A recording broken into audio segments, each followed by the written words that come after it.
Droga, aqui bem-vindos a mais um vídeo resenha do canal. Me chamo Fernando e separei 3 materiais. Alguns deles vocês conseguem achar na loja Liga HQ, parceira do canal. Link na descrição. Clica ali e se cadastre porque vale a pena. Vamos começar pelo primeiro material. Homem Animal Deus Ex Machina, um lançamento da editora Panini Comics. Esse é o volume 3, o volume que fecha essa série.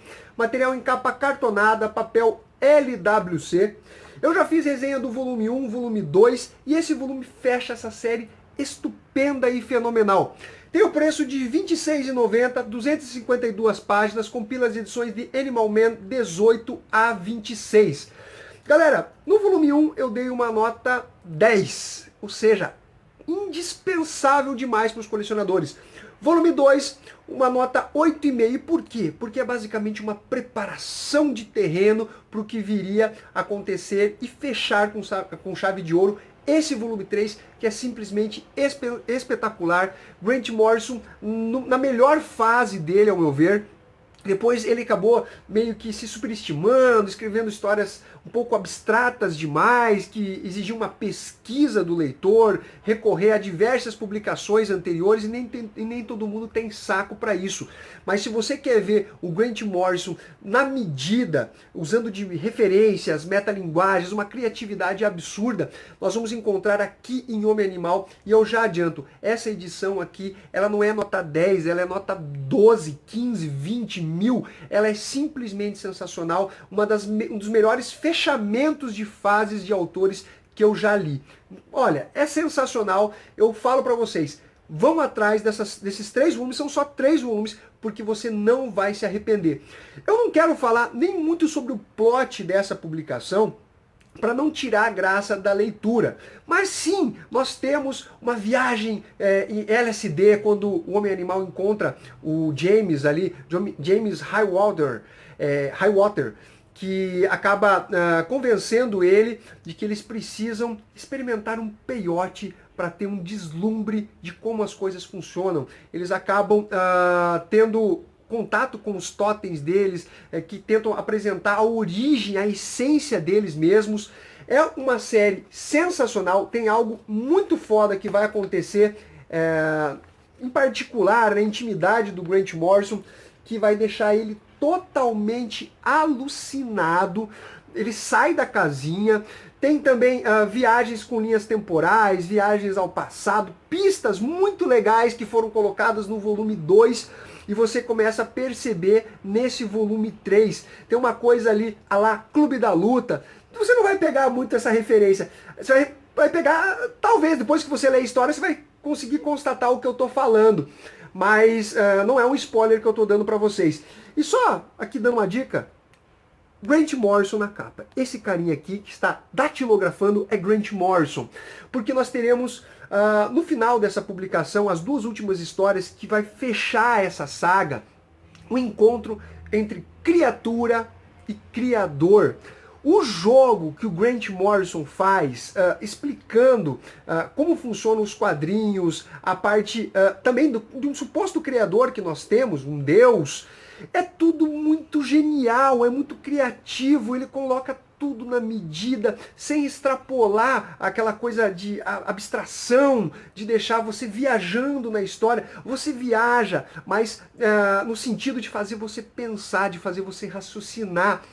É simplesmente sensacional. Ele começa a comparar com o gatinho dele que morreu, sobre perdas que a gente tem na nossa vida e que nós simplesmente não conseguimos resgatar.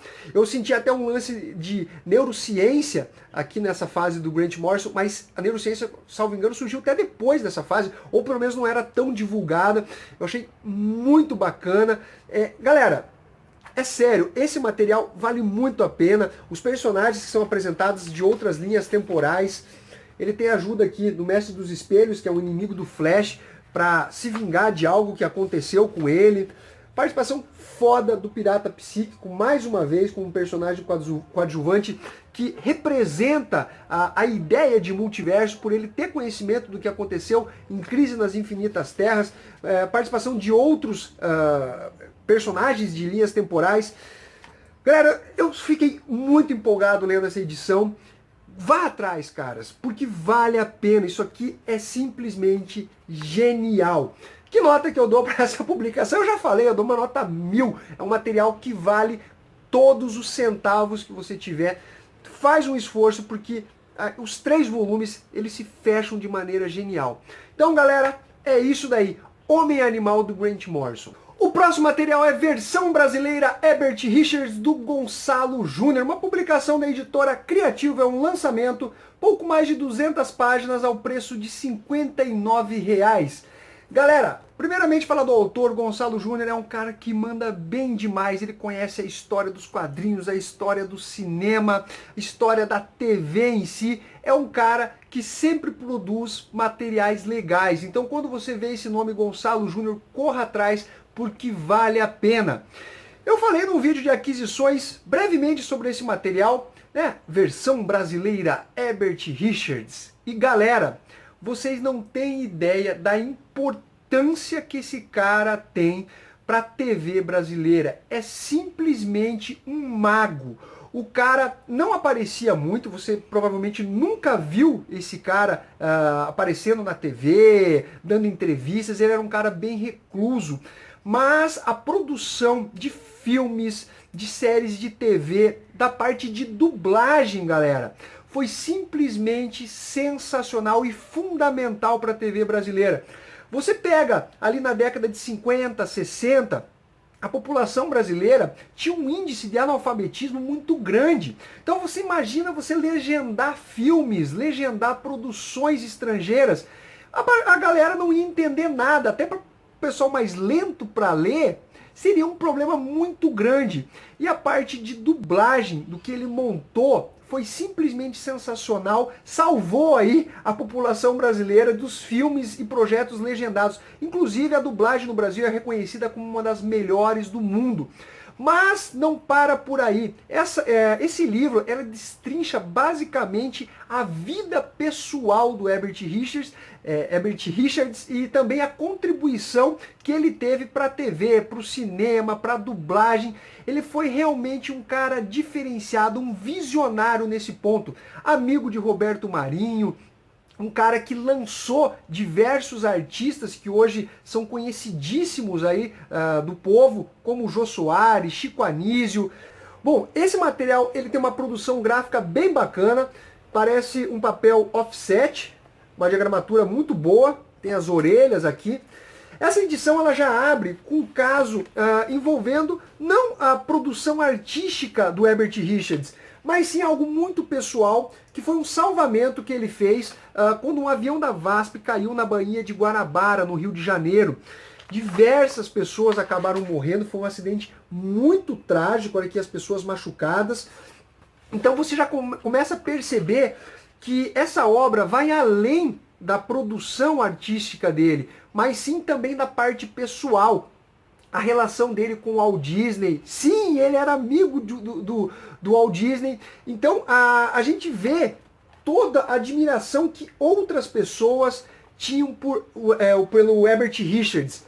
Galera, quem gosta da história da TV brasileira, quer conhecer um pouco mais desse cara aqui, que foi um diferencial na produção artística, em lançamentos de filmes, na parte de dublagem, desenhos, você não tem ideia, sabe? O Caverna do Dragão, desculpa, o branco, Caverna do Dragão, cara, quem que você acha que produziu a dublagem desse desenho? Um monte de desenho bacana aqui, ó. Outros desenhos como Scooby-Doo, tem He-Man, eu não sei se eu vou conseguir achar aqui o He-Man, mas galera, tem muita coisa. É realmente sensacional esse livro. Fica a dica para vocês. Aqui na capa você já vê os diversos trabalhos que envolvem o Incrível Hulk, o seriado, o Alf, o X-Men, o desenho do Chaves, Popeye, Thundercats. Caras, é sensacional o trabalho de Herbert Richards, que eu não fazia ideia da importância que esse cara tem na produção da TV brasileira. Que nota que eu dou para essa publicação? Só lembrando que é um livro, mas, caras, você consegue ler basicamente numa pegada só, você vai lendo porque é muito interessante. A didática do Gonçalo Júnior é muito bacana. tem um dinamismo na leitura que não fica aquela coisa arrastada, que você fica pensando 3 horas se continua a ler ou não, porque é um texto truncado. Não tem isso com Gonçalo Júnior. Eu dou uma nota 9 para essa publicação, vale a pena. Para finalizar, Superman e o Homem de Aço, uma publicação da editora Eagle Moss da coleção DC Comics. É isso daí, galera. Esse material aqui vai compilar as edições 1 a 6 de Man of Steel, escrito e desenhado pelo John Byrne, um cara revolucionário ali no final da década de 70 e na década de 80, um artista respeitadíssimo. Por isso ele foi chamado para escrever essa minissérie. Eu vou contextualizar um pouco as coisas para vocês. Galera, tivemos Crise nas Infinitas Terras. Todo aquele multiverso DC, aquelas terras alternativas, elas foram apagadas, entre aspas, e então ficou uma terra somente no universo DC pela linha cronológica oficial da editora. Então nós tivemos Batman ano 1 do Frank Miller, tivemos George Pérez na Mulher Maravilha, Marvel Wolfman e George Pérez nos Novos Titãs, e John Byrne foi chamado para reescrever a origem do Superman. Galera, John Byrne tem uma arte sensacional, ao meu ver, não fica datada. Eu já fiz uma resenha do Lendas do Homem de Aço, falando do José Luiz Garcia Lopes, que é um dos desenhistas que, quando eu falo-se em Superman, me vem à mente a arte dele. John Byrne é o outro cara nesse sentido. A arte dele é muito característica referente ao Superman. E nessa edição a gente vai ter uma recontagem da origem, um reboot, né, literalmente, da origem do Superman. Temos aqui Jor-El lá em Krypton. E o mais interessante é que teve algumas mudanças nesse reboot. Por exemplo, o Superman, ele está aqui basicamente numa espécie de estufa. Ele vai crescer dentro dessa estufa até chegar na Terra. Na origem do Superman, na normal de 1938, ele já é um bebê que é colocado dentro dessa nave antes da destruição de Krypton, que é direcionada à Terra. Aqui não, ele está em formação ainda. Então tem essas mudanças sutis que acabam não influenciando tanto na história. Basicamente, o planeta Krypton explode, ele cai na Terra, é acolhido pela família Kent. Nós vamos ter o Superman nos seus primeiros dias de super-herói. Ele entrando para o Clarim Diário como um jornalista, tendo aquele probleminha com a Lois no sentido de disputa pelas melhores matérias. Ela que já é uma vencedora do prêmio Pulitzer, que seria o Oscar do jornalismo. E a arte, sério, ela é simplesmente sensacional. Você vê uma clara influência aqui dos filmes do Superman. O primeiro filme de 1978, do Christopher Reeve. Nós temos também o Gene Hackman como o Lex Luthor. Não é o Lex Luthor mais atual, aquele empresário mais frio, que inclusive foi presidente dos Estados Unidos no pós-crise. Não é basicamente esse Lex Luthor que a gente conhece, mas já estava caminhando para esse sentido. Temos uma participação muito interessante do Batman nessa publicação. Também as rusgas entre os dois. O Superman não aprova o método que o Batman utiliza para defender Gotham City, mas depois que ele conhece um pouquinho de Gotham, ele vê que não tem exatamente uma outra forma de lidar com os bandidos de lá. Quando eu falei do Lex Luthor, olha só, total Gene Hackman. Inclusive tem uma menção aqui, uma zoação em cima do Gene Hackman mesmo, que representou o Lex Luthor no cinema. E eu gosto de ver esse Superman humanista, com empatia, aquele personagem realmente carismático que você vê como uma representação de um ser maior, um verdadeiro protetor da Terra. Eu gosto dessa representação do Superman. A gente vê que dá para fazer boas histórias com o personagem. Isso aqui, ele traz esse reinício do Superman nos Novos 52.